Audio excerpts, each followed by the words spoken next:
Chapter 11. The Mice.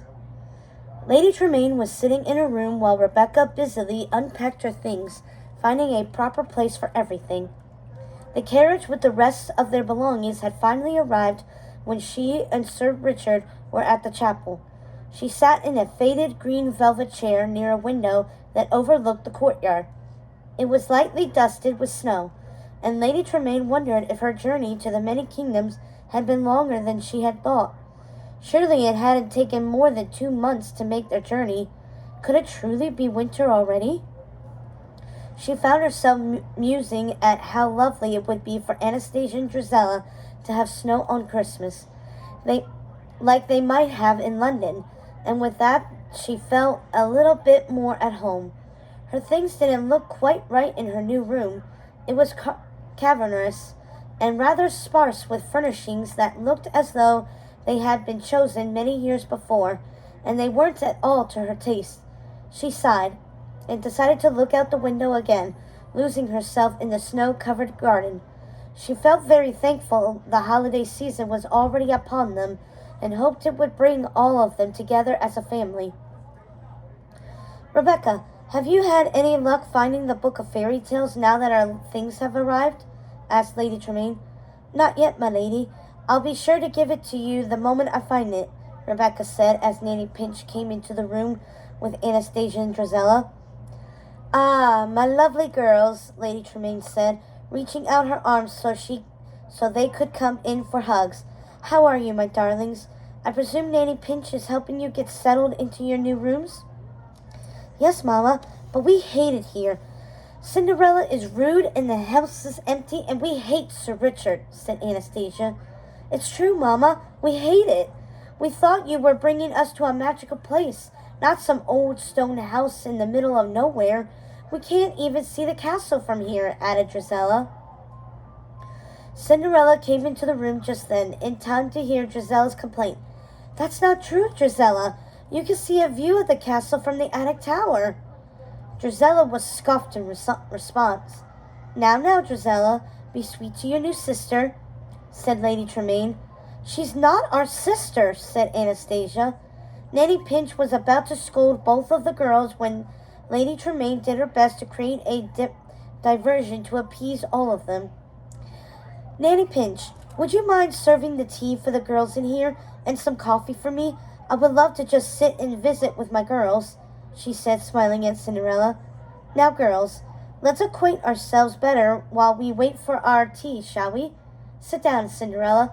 We would love to know more about you," she said, motioning for Cinderella to come sit near her, Anastasia and Drizella. Cinderella took the seat across from them instead, keeping a bit of distance. "I hope you're enjoying my mother's home, Lady Tremaine," she said, smiling at her stepmother. Nanny Pinch nearly unsettled the tea cart. She was so shocked by Cinderella's words. "Cinderella, dear, we already talked this over," she said. "This house now belongs to your papa and new mamma." Cinderella just smiled sweetly. "No, Miss Pinch. Papa told me that this house will always be Mamma's, no matter who calls herself lady of the house." Lady Tremaine understood what the little girl was saying, even though it stung. She wasn't being malicious or even trying to be hurtful. She didn't think the girl was even capable of being mean. She was just repeating what her father had told her. The girl simply didn't understand that it hurt her feelings, or why. "Yes, my dear Cinderella, in a way, this house will always be your mother's, because her spirit is kept alive by the memories you have of her here. I think that is a beautiful sentiment." Lady Tremaine reached her hand out for Cinderella to take. "I know I said this already, but it already would please me if you could find it in your heart to call me Mamma." Cinderella was fussing with something in the pocket at the front of her skirts, not paying attention to what Lady Tremaine was saying. "Cinderella, did you hear your new mamma?" asked Nanny Pinch, trying to divert the girl's attention from whatever it was that she was messing with in her pocket. "Cinderella?" she said again. The girl finally looked up. "Yes, your new mamma was speaking to you." Cinderella clasped her hands together like a little angel and smiled at Lady Tremaine. "Yes, Lady Tremaine?" she asked. Never mind, Cinderella. Lady Tremaine was hurt and exhausted by the entire ordeal, but then Anastasia spoke up. You're being rude, Cinderella. Yes, Drusilla chimed in. Cinderella, why won't you call her Mama? Both girls watched as Cinderella ignored them, fiddling with her pocket again. Lady Tremaine reached for her brooch, running her fingers lightly against the cold jade. She was having a hard time with this young girl already and doing her best to keep patient. But she knew that if one of her own daughters was acting this way, she wouldn't stand for it, so she decided she must say something. Cinderella, show us what's in your pocket that has you so distracted you can't be bothered to listen to a word my daughters and I have said. Oh, I don't think that is a good idea, said Cinderella without looking up. Cinderella, show us what's in your pocket now, or I will have Nanny Pinch take you up to your room without any tea. Lady Tremaine scolded, trying to use the same tactics she'd used on her own daughters in the past. That's fine. I'd prefer to be in my room right now anyway, stepmother, Cinderella said with a smile. Impossible girl, Lady Tremaine thought. She didn't understand this girl at all. She didn't seem like she was trying to be insolent or hurtful. She was simply stating her truth. Very well, Cinderella. Go back to your room, but I must insist you call me Mama. Cinderella walked over to Lady Tremaine, reaching her hand out for her to take. I'm sorry, Lady Tremaine. I can't call someone who isn't my mother Mama, but I will happily call you stepmother if that pleases you. She looked up at Lady Tremaine hopefully. Very well, Cinderella, Lady Tremaine sighed, eyeing her strange new stepdaughter warily. You may stay down here and have your tea with me and your stepsisters before you go back up to your room. If that will make you happy, stepmother, she said, looking back down at her pocket. Won't you show us what's in your pocket? Asked Drusilla, breaking ranks and joining Cinderella on the love seat. Yes, Cinderella, what is it? Asked Anastasia.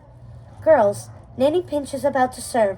Must you interrogate Cinderella about what's inside her pocket while we drink our tea? Lady Tremaine said jokingly. She was very happy to see them getting along a little better, munching on finger sandwiches that Nanny Pinch had made and sipping their tea like perfect princesses. They had gotten off to a sticky start, but she was at last feeling like they could be a happy family together. Just then Rebecca came into the room. The Grand Duke is here, my lady. He says he has a message for you from the castle. Lady Tremaine stood up, motioning for the girls to do the same. Show him in, she said. The tall man walked in, squinting. Lady Tremaine thought, in order to keep his monocule in place. He was a strange man, this Duke. But then, Lady Tremaine thought everyone she met here so far was very odd. Sorry to disturb you, Lady Tremaine, but our king has sent me to inform you that Sir Richard will be detained for the next several weeks on court business. Lady Tremaine was starting to get agitated. On our wedding night of all nights? She heard the edge in her voice and stopped herself from going on. I'm afraid it's unavoidable, Lady Tremaine. Sir Richard would rather be here. Okay, I am sure. But when a king calls one of his knights to his side, it is his duty to the king and the realm to follow orders, no matter what. Lady Tremaine sighed. And what exactly will my husband be doing these next few weeks, may I ask? Lady Tremaine was finding it hard to hide her frustration. You may ask, my lady, but I'm afraid I may not answer. Now, if you will excuse me, I will be on my way. Welcome to the many kingdoms. I'm sure I will be seeing you at court. He bowed curtly and left the room without further ceremony. Lady Tremaine sat there at a complete loss. All right, go ahead. This was the most unusual day. She wanted to rant and scream, to cry and vent, but she couldn't. She was in a strange land, in a strange home, where she didn't feel welcome, and now her husband, who had only become so a few short hours ago, was mysteriously away on their wedding night without so much as an explanation. And for all she knew, he wasn't even the man he presented himself to be when he was in England. She could only hope his coldness to her today, after the ceremony, was due to stress over this business at the castle. whatever that may be. I'm sorry, Cinderella, but it seems your papa will be away for some weeks. I hope your new sisters and I will prove to be a delightful diversion while we await his return, she said, trying to keep her face emotionless. Oh, I knew Papa was planning to go away after the wedding, said Cinderella. He told me. She fiddled again with the thing in her pocket.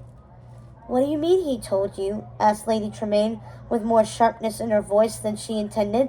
Papa tells me everything, she said, smiling at whatever it was that had her so preoccupied. Lady Tremaine was being pushed beyond her limits. She felt the anger rising in her. Sir Richard told his daughter he was going away right after the ceremony? Clearly he had urged her to come here so quickly because he had wanted someone to watch over his daughter for free. I want to get dressed now. All right. Do you want to finish your movie a little bit?